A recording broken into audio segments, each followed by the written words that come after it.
Sa patuloy na pagbagsak ng ating mga nangungunang boksingero kontra sa mga Hapon, mayroon pa tayong natitirang pinakamatapang na mandirigma na handang lumaban sa harap ng mga Hapones.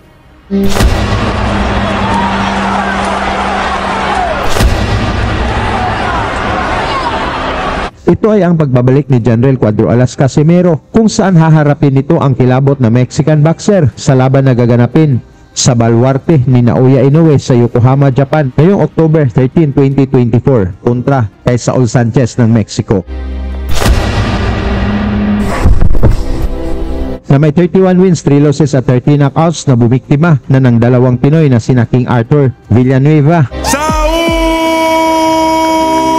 Sanchez at RV Diniega via unanimous decision. April taong 2020 na ikasa na sana ang bigating laban sa pagitan ng monster ng Japan na si Naoya Inoue at ang angas ng Pinas na si Janriel Casimero. Subalit sa kasamaang palad na udlot ito dahil sa COVID-19 pandemic at mula nang nakansila ang laban na ito ay umiwas na ang kampo ni Inoue at si Lulu Babarom na labanan si Casimero. Dahil dito mga tol na itapat na lamang si Casimero sa undefeated knockout artist na pambato ng Africa na si Duke Maika. Binansagang Terminator dahil sa lakas nito. Ngunit para bang hindi tinatablan si Casimero sa mga suntok ni Maika at tinapos lang ni Cuadro Alas ang laban sa loob ng round 3. Kaya ang naipon na lakas nito na para sana kay Naoya Inoue ay naibuhos lahat kay Maika. Kaya ang tanong ng karamihan ngayon, paano na lang kung si Inoue ang nakalaban ni Casimero, maging undefeated pa kaya ito hanggang sa ngayon?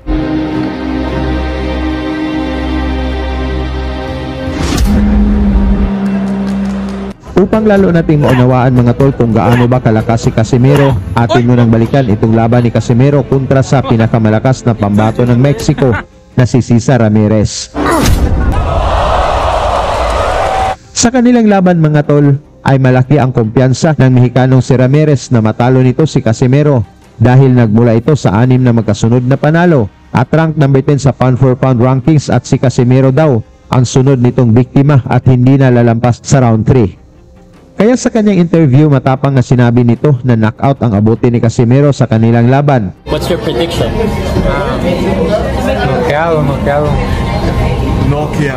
Knockout.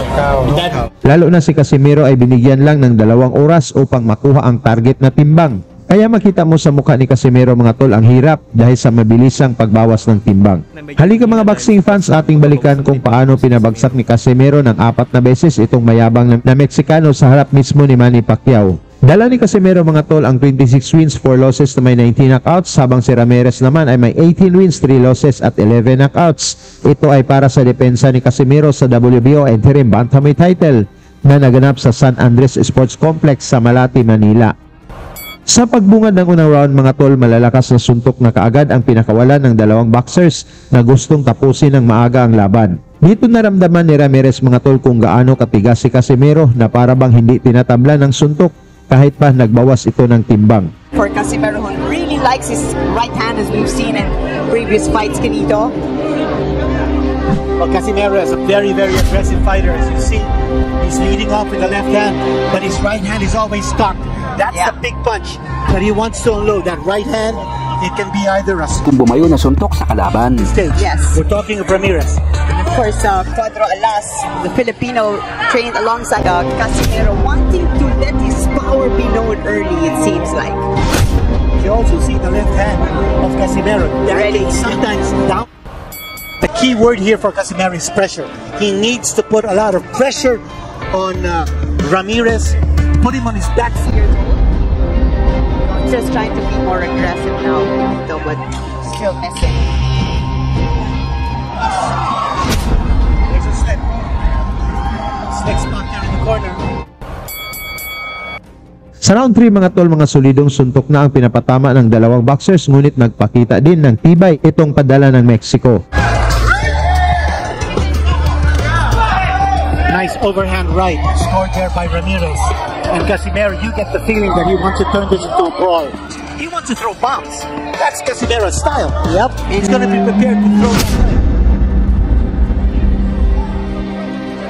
And for Casimero, once he comes charging in, it can't just be one shot. It just can't be the right hand.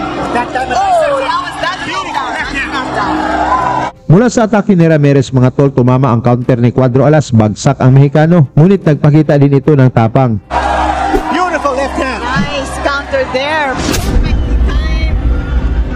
And Ramirez is, sometimes when you get hit in the certain spot, Mas lalo pang tumapang na umatake si Ramirez mula sa pagbagsak na gustong bumawi kay Cuadro Alas. and Ramirez is, sometimes when you get hit in a certain spot, you can't help yourself. You just go down as we saw. Putting him down on the canvas for the first knockdown in the fight. Beautiful variation from the Filipino. Arrow focus and Fighter seemed to be just Weber is able to throw more punches here towards the end and get this round. Posted in round number 4. Now in round number 5, there's a slip.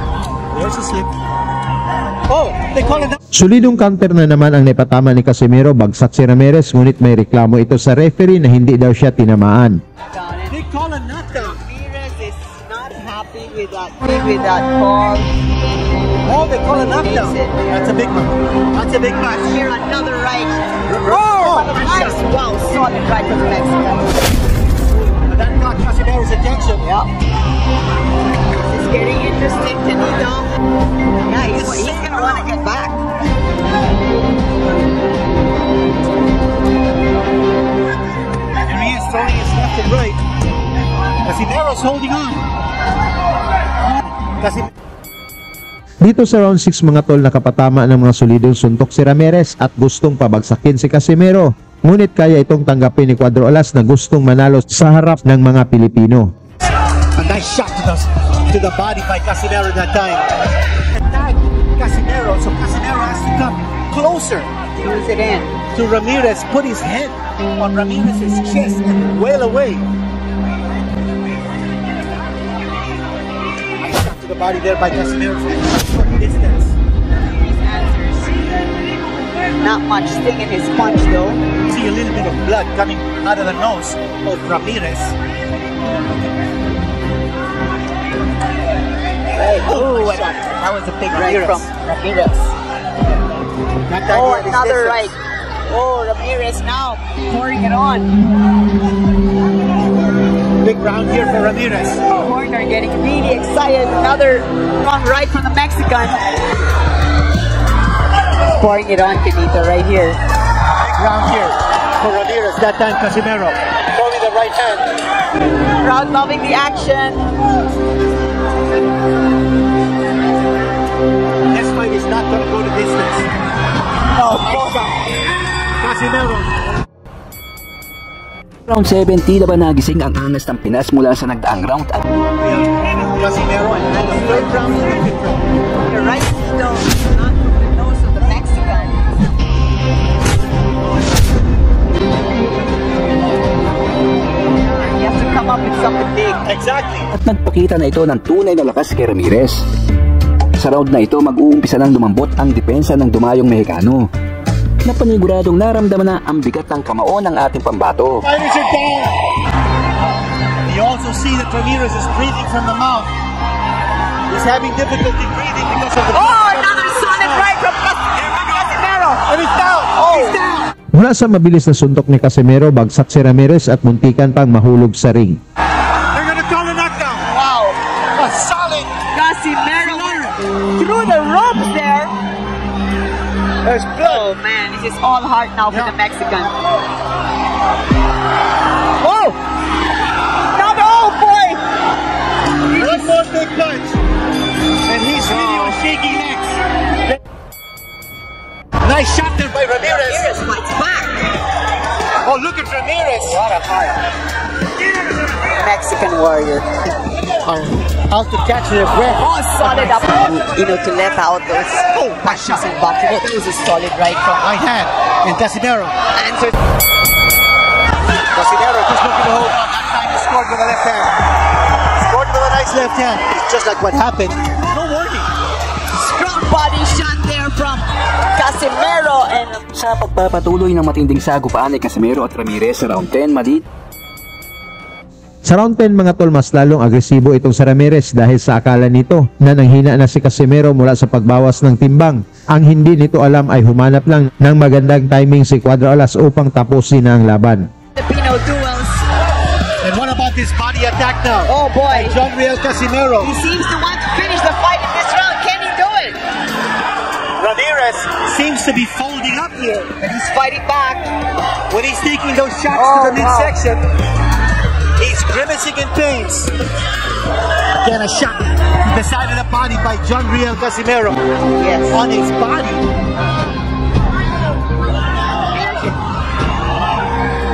Oh. Yeah, he's Slowly the sting. going through the motions. Yeah. Clearly, The sting is gone. clearly winded. Cesar Ramirez. But he's still letting his hands go. Oh. Wobbly legs. He's ready to go. Oh. Casimero just itching to launch here. Looking for the opening. Ramirez is little left. For Casimero, one shot to the midsection. That's what he's looking for. Shot to the side of the body. No mistake about it. Oh, down! It's down! It's down! And I think it's Mula sa solidong pinakawalan ni Casimero mga tol, masama ang pagbagsak ni Ramirez. Dahil dito tinigil na agad ng referee ang laban. out! It's over! That's it. We knew it was happening. Ending to this fight. We knew it was going to happen. He had very little left. And flat on his back. Unbelievable ending. John Riel Casimero. What a fantastic show there from the Philippines. Nanalo si Casimero mga tol via technical knockout at nadepensahan ang WBO title. Suportahan na lang natin si Casimero mga tol sa kanyang laban ngayong October 13, 2024 kay Saul Sanchez ng Mexico.